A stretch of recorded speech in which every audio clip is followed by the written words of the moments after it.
My name's Dante. I've been struggling with addictions and stuff like that for over 30 years. Also just struggling with a lot of pain that I was going through from child molestation, the abuse, all those kind of things. I've been to penitentiary, the whole 9 yards. Almost lost my family because of it, and just been trying to get it back together. When you get to a place where there's nothing else, there's nothing left. When you can't see the light of day. You always feel like you're alone. I used to be in a room full of people who said they love me, and I always felt alone.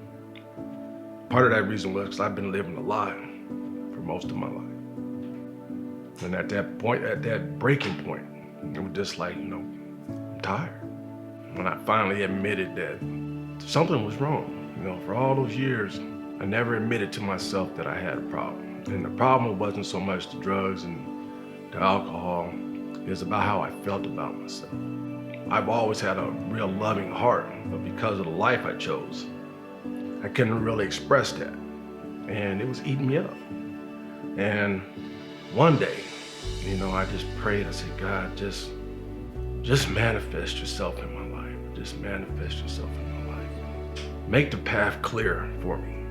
Make it clear, because I can't see it. Make it clear.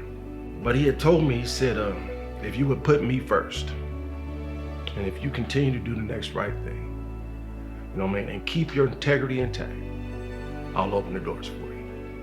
And I've lived by that every day. And ever since I started living like that, it's more or less harder for the people around me to deal with than it is for me. Because they're not used to the change. They're used to me being a certain way.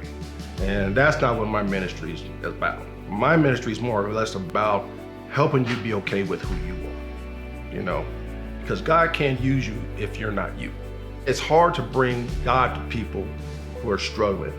And if you continue to try to throw God at them in a way that, that old church way, if you're not in the church doors, you're not saved, you're not this, you can get saved anyway. But I really want to go get the people that aren't in the church. I love people. I love talking. So if I'm putting God first in my life, then that means that's my job. God gave me a certain group of people to go get. This is my harvest. You go get these people, and we'll let somebody else worry about the rest of them. But these people you go get.